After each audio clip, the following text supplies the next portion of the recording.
നമസ്കാരം പ്രിയപ്പെട്ടവരെ, ഈ ഒരു വീഡിയോ നിങ്ങൾ ആരും കാണാതെ പോരുതും. 2023 ഇറങ്ങിയിട്ടുള്ള ഒരു സിനിമ നിങ്ങൾക്ക് എല്ലാവർക്കും അറിയാം, the Kerala story, true story എന്നാണ് പറയുന്നത്. അതായത് കേരളത്തിൽ നടക്കുന്ന ചില സംഭവങ്ങൾ പച്ചയായിട്ട് ആ സിനിമയിൽ കാണിക്കുന്നു എന്ന് പറഞ്ഞുകൊണ്ടാണ് ആ ഒരു സിനിമ റിലീസ് ചെയ്തത്. കേരളത്തെ അപമാനിക്കുന്ന തരത്തിൽ കേരളത്തിലെ മതസൗഹാർദ്ദം തകർക്കുന്ന രീതിയിലുള്ള ഒരു മുണഞ്ഞ പ്രൊപ്പഗണ്ട സിനിമയായിരുന്നു കേരള സ്റ്റോറി. ആ സിനിമ തിയേറ്ററിൽ എത്തിയ സമയത്ത് വലിയ രീതിയിൽ വിവാദങ്ങൾ സൃഷ്ടിച്ചു. നമ്മുടെ മലയാള സിനിമയിലുള്ള പല പ്രഗത്ഭന്മാരും ആ സിനിമയ്ക്ക് അനുകൂലമായി രംഗത്തേക്ക് വരുന്നതൊക്കെ നമ്മൾ കണ്ടതാണ്. നമ്മുടെ മേനകയുടെ അച്ഛനും അമ്മയൊക്കെ. കാരണം ഇത് ട്രൂ ആണ്, ഇത് കേരളത്തിൽ നടന്നുകൊണ്ടിരിക്കുകയാണ്. അതായത് 33,000 സ്ത്രീകളെ ഇവിടെ നിന്നും കടത്തി വിദേശ രാജ്യങ്ങളിൽ കൊണ്ടുപോയി, അത് അന്യമത വിഭാഗത്തിൽപ്പെട്ടിട്ടുള്ള പെൺകുട്ടികളെ കടത്തി വിദേശ രാജ്യങ്ങളിൽ കൊണ്ടുപോയി മതം സ്വീകരിപ്പിച്ചു, എന്നിട്ട് തീവ്രവാദ പ്രവർത്തനങ്ങളിൽ ഉൾപ്പെടുത്തുന്നു, അവരെ കൊണ്ടുപോയി പൊട്ടിക്കുന്നു എന്നൊക്കെ പറഞ്ഞുകൊണ്ടാണ് ആ ഒരു സിനിമയുടെ സ്റ്റോറി ഇങ്ങനെ തുടങ്ങുന്നത്. അതായത് പച്ചയ്ക്ക് ഇവിടുത്തെ മതങ്ങളെ തമ്മിത്തല്ലിക്കുന്ന തരത്തിലുള്ള സിനിമയായിരുന്നു ഈ പ്രൊപ്പഗണ്ടയായിട്ടുള്ള കേരള സ്റ്റോറി എന്ന് പറയുന്ന ഈ ഒരു പടം. പിന്നീട് നമ്മൾ കണ്ടത് ഈ സിനിമയ്ക്ക് ദേശീയ പുരസ്കാരം വരെ ലഭിക്കുന്നത്. അപ്പൊ ഈ ഒരു സിനിമ ഇവിടുത്തെ വർഗീയ ഫാസിസ്റ്റ് ശക്തികൾക്ക് വേണ്ടി മാത്രം ചെയ്തിട്ടുള്ള സിനിമ. അതായത് ഈ നിഷ്പക്ഷമായി ചിന്തിക്കുന്ന ചില ഹൈന്ദവ മത വിശ്വാസികളുണ്ട്. അവരൊരു പക്ഷേ ചിലപ്പോൾ ഈ സിനിമ കാണുമ്പോഴത്തേക്ക് അവരുടെ മനസ്സിൽ തോന്നും, അയ്യോ ഇങ്ങനെയൊക്കെ നമ്മുടെ കേരളത്തിൽ നടക്കുന്നുണ്ടോ എന്നുള്ളത്.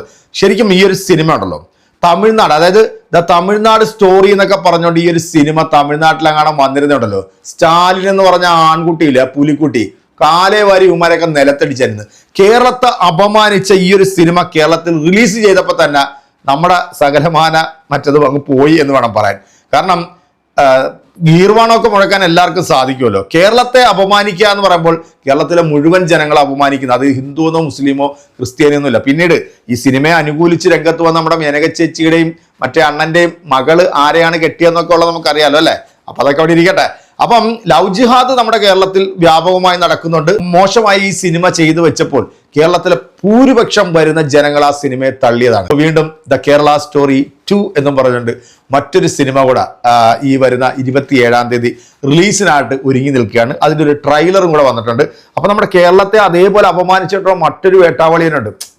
ഇപ്പൊ രോമസിംഹൻ എന്ന് പറഞ്ഞ് നടക്കുന്ന അലി അക്ബർ എന്ന് പറയുന്ന ഒരു ഊള, പുഴ മുതൽ പുഴ വരെ ആ സിനിമ കാണിച്ചു കൂട്ടിയിട്ടുള്ള തെമ്മാടിത്തരം എന്താണെന്നും നമ്മളെല്ലാവരും കണ്ട. ഹൈന്ദവ മതവിഭാഗത്തിൽപ്പെട്ടിട്ടുള്ള ആളുകളിൽ നിന്നും പണം സ്വരൂപിച്ചിട്ട് ആ ഒരു സിനിമ ചെയ്ത് അവൻ പുട്ടടിച്ചു, അവസാനം അവർ റണ്ണാക്കി കൊടുത്തിട്ട് പോകുന്നതും നമ്മൾ കണ്ടതാണ്. ഇപ്പൊ കേരള സ്റ്റോറി 2ന്റെ ഒരു ട്രെയിലർ വന്നിട്ടുണ്ട്. നിങ്ങൾ ആരും ഈ ഒരു ട്രെയിലർ അവരുടെ സൈറ്റിൽ പോയി കാണാതിരിക്കാൻ വേണ്ടിയാണ് ഞാൻ ഈ ട്രെയിലർ നിങ്ങൾക്ക് മുന്നിൽ ഒന്ന് പ്ലേ ചെയ്യുന്നത്. കാണാം ഇതിനകത്ത് എന്തൊക്കെയാണ് ഇനി ഉള്ള സ്റ്റോറി, കേരളത്തിന്റെ സ്റ്റോറി വരാൻ പോകുന്നത്. 3 പെൺകുട്ടികളാണ് ഈ സിനിമയിലെ പ്രധാന കഥാപാത്രമായിട്ട് എത്താൻ പോകുന്നത്. അപ്പൊ ഈ വരാൻ പോകുന്ന ദേശീയ അവാർഡ് ഈ 3 സ്ത്രീകൾക്കും കിട്ടുമെന്നുള്ള കാര്യത്തിൽ ഒരു സംശയം വേണ്ട. അമ്മാതിരി കിടിലം പെർഫോമൻസ് ആണ് ഈ സിനിമയ്ക്കകത്ത് ഇവർ കാഴ്ചവെക്കാൻ പോകുന്നത്. നമുക്ക് എന്തായാലും ട്രെയിലറിലേക്ക് ഒന്ന് പോവാം.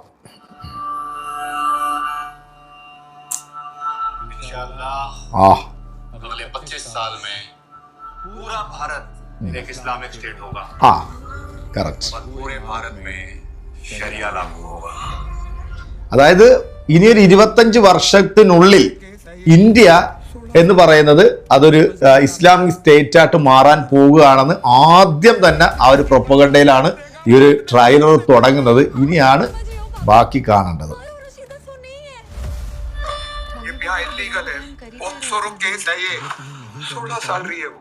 पेपर्स के हिसाब से आपकी छोरी 18 साल की है। आप नहीं समझे हो पापा, मारो रशीदा सो नहीं है। मम्मी पापा को बिना बताए हम कर ही कह रहे हैं शादी। अगर तुम्हें नहीं करनी शादी तो रुक जाते हैं, पर अगर हम पे भरोसा है तो कर लेते हैं। क्या आपको मोहम्मद फैजान से निकाह कबूल है? कबूल है। सुभान अल्लाह। മാഷാഅല്ലാഹ്. जिंदगी न लुटा दे। माँ फैजान ऐसा नहीं है। ഭയങ്കരം തന്നെ കേട്ടാ. नाइट कन्वर्ट नहीं होगी।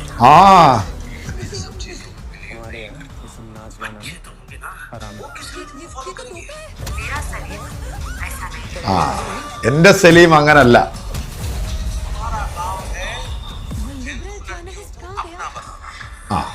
എങ്ങനെയുണ്ട്?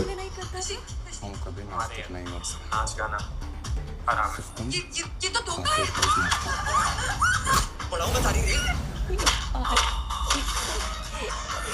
खिलाने भी तुमने हमसे कहाँ गया? जो रिलीजन में बिलीव ही नहीं करता था। हम कभी नास्तिक नहीं होते, सिर्फ तुम काफिर लोग नास्तिक होते हो। इकबाल के लाने भी तुमने हमसे प्यार करो कि नहीं करो? नई जिंदगी मिली है मुझे, कुछ नहीं चाहिए, जीना सीख ले। बस एक आवाज, एक सपोर्ट। भूखी मर जाऊं। ഓ ആ ബീഫ് ഇത് നമ്മുടെ കേരളത്തിലാണ് നടക്കുന്നത് കേട്ടോ. ബീഫ് കഴിക്കാത്ത കുട്ടിയുടെ അണ്ണാക്കിലേക്ക് ബീഫ് തിരികെ കാണിക്കുക. The Kerala stories 2.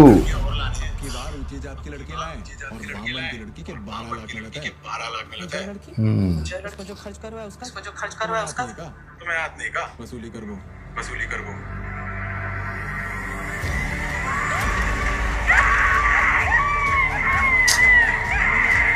ശോ.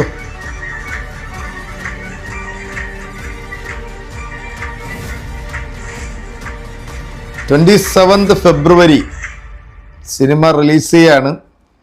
എല്ലാവരും ഈ സിനിമ തിയേറ്ററിൽ പോയി കണ്ട് വലിയൊരു വിജയത്തിലേക്ക് എത്തിക്കണം എന്നാണ് പറയുന്നത്. ഇനിയിപ്പം ഈ സംഘപരിവാർ പാളയത്തിൽ നിന്നുള്ള ചില വേട്ടാവളിയന്മാരൊക്കെ ഇറങ്ങും. കേരളത്തിൽ നടന്നുകൊണ്ടിരിക്കുന്ന സംഭവങ്ങളെ കുറിച്ചിട്ടുള്ള ദ ട്രൂ ആയിട്ടുള്ള സ്റ്റോറിയാണ് ഇനിയിപ്പം 2 വീണ്ടും കാണിക്കാൻ വന്നത്. കേരള സ്റ്റോറി ആദ്യം ഇറങ്ങിയപ്പോഴത്തേക്ക് ഇതൊരു ട്രൂത്ത് സ്റ്റോറി എന്ന് പറഞ്ഞുകൊണ്ടാണ് ഇറങ്ങിയത്. പിന്നീട് സുപ്രീം കോടതി ഇടപെട്ടപ്പോഴത്തേക്ക് അത് മാറ്റേണ്ട ഒരു അവസ്ഥ അവർക്കുണ്ടായി. 33,000 സ്ത്രീകൾ എന്നുള്ളത് പിന്നീട് 3 സ്ത്രീകളിലേക്കൊക്കെ വന്ന് ചുരുങ്ങുന്നതൊക്കെ നമ്മൾ കണ്ടിരുന്നു. അപ്പോൾ വീണ്ടും മറ്റൊരു സ്റ്റോറിയായിട്ട് വരാം. അതായത് കേരളത്തിൽ ഇന്നേ വരെ നടക്കാത്ത അല്ലെങ്കിൽ ഇന്നേ വരെ ചിന്തിക്കാത്ത തരത്തിലുള്ള ഒരു സംഭവം ഇവിടുത്തെ സാധാരണക്കാരായിട്ടുള്ള ഹൈന്ദവ മത വിശ്വാസികളുടെ ഹൃദയത്തിലേക്ക് തള്ളിക്കയറ്റാൻ വേണ്ടിയാണ് താല്പര്യം മുന്നിൽ വെച്ചുകൊണ്ട് ഇത്തരത്തിലുള്ള മുണഞ്ഞ സ്റ്റോറികളൊക്കെ റിലീസിനായിട്ട് എത്താൻ പോകുന്നത്. എൻ്റെ പ്രിയപ്പെട്ട സർക്കാരിനോട് ഒരു അപേക്ഷയുണ്ട്. ഇത് കേരളത്തെയാണ് അപമാനിക്കുന്നത്. ഇത് കേരളത്തിലെ ജനങ്ങളുടെ മനസ്സിൽ സ്പർദ്ധ വളർത്താൻ വേണ്ടിയുള്ള സിനിമകളാണ്. ഇതിനൊക്കെ നിങ്ങൾ അനുമതി കേരളത്തിൽ കൊടുക്കുകയോ ഇല്ല എന്നുള്ളത് ഇനി നമ്മൾ കാത്തിരുന്ന് കാണേണ്ടിയിരിക്കുന്നു.